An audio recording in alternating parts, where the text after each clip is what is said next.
You're sitting at the edge of a quiet room, watching everyone talk around the table as if your presence barely shifts the air. Someone laughs, someone sighs, and you stay still, careful not to need too much. You learned early how to take up less space, how to swallow words before they become inconvenient. If this moment feels uncomfortably familiar, it may not belong only to the past.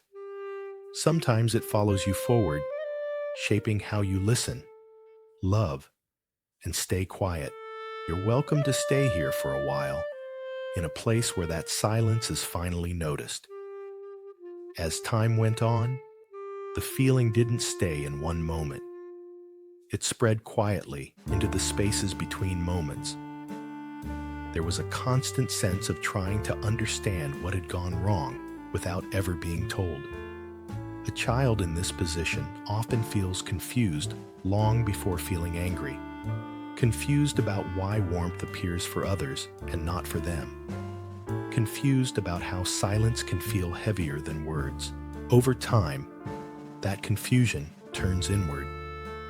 When there is no clear explanation, the mind fills in the gaps on its own. It learns to assume responsibility for the distance it feels. It becomes easier to believe that the problem lives inside, rather than face the fear that love itself might be unpredictable or conditional. Silence becomes safer than asking questions. Emotional invisibility becomes familiar enough to feel normal. For a child, connection is not optional. Belonging is as necessary as food or rest. When closeness feels threatened, the mind looks for ways to preserve it at any cost. It cannot afford to see caregivers as rejecting or unsafe, because those figures represent reality itself. So instead of questioning the bond, the child adjusts their understanding of themselves. If love feels withheld, the explanation quietly becomes, "It must be me." This isn't a conscious conclusion. It happens beneath language, beneath logic. Turning rejection inward protects the attachment, even though it hurts. In that way, the child stays connected by carrying the weight alone. Adapting becomes an act of survival, not a decision.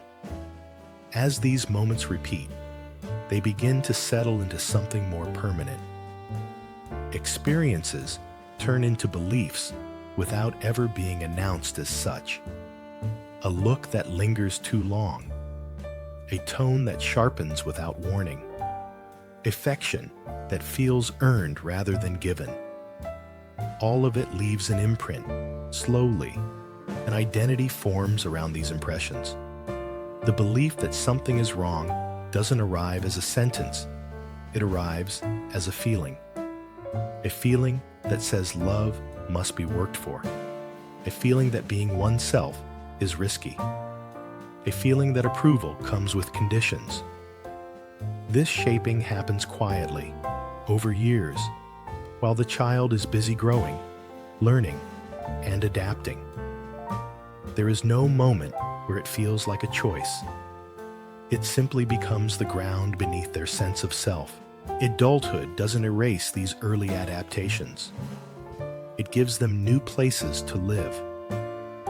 The child who learned to earn warmth may become an adult who works tirelessly, noticing every detail, striving to be flawless so rejection never has a reason to appear.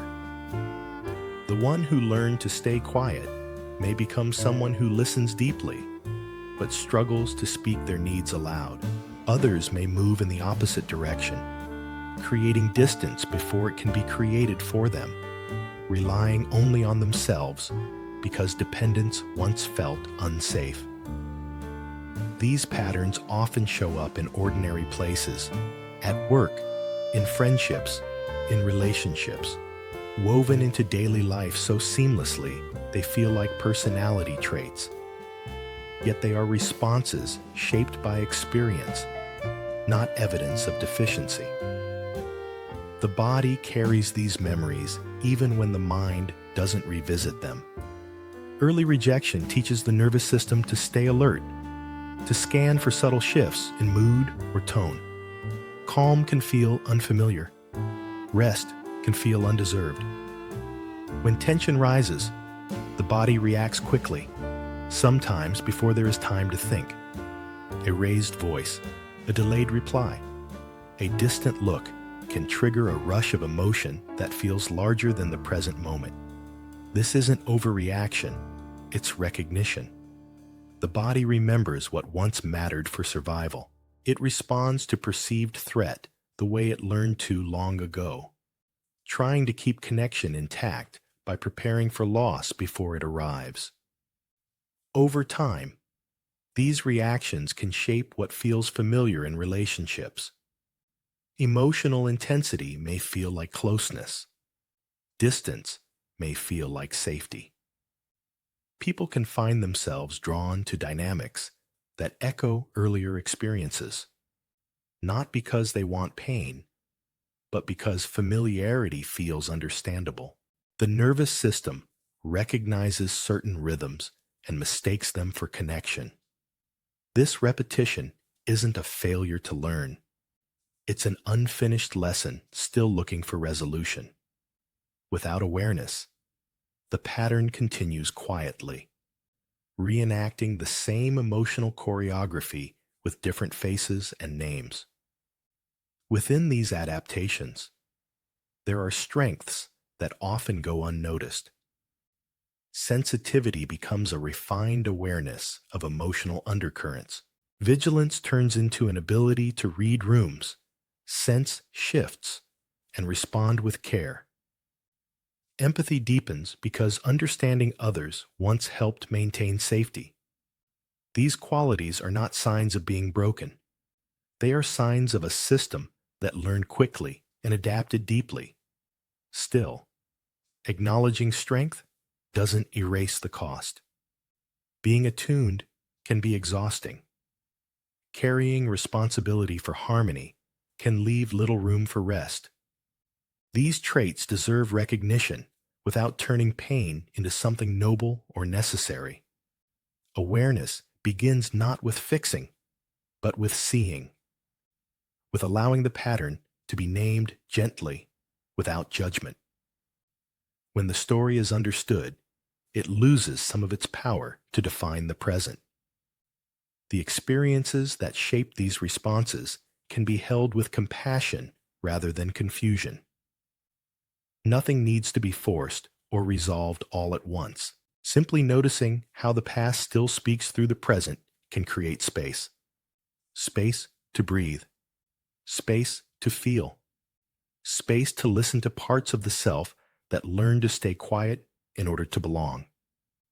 And in that space, something begins to soften, not because it has to, but because it finally feels seen.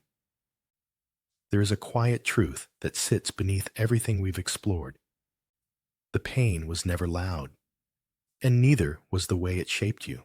It moved slowly, through moments that didn't seem important at the time, until they began to feel like part of who you were. Not dramatic enough to name, not obvious enough to question, just there. But what happened to you is not the same as who you are. The ways you learned to stay small, alert, or self-reliant were responses to an environment, not a reflection of your worth. Those patterns were learned in a time when you needed them, when understanding the world meant adapting to it.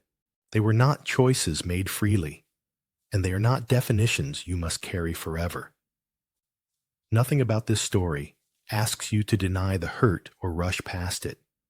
The absence, the confusion, the quiet ache, those experiences mattered. And at the same time, understanding where they came from begins to loosen their grip. Awareness doesn't erase the past, but it does open space in the present. Space where reactions can soften. Space where something new becomes possible, gently, without force. So if you return now to that familiar image, the quiet room, the table where your presence once felt uncertain, you may notice something different.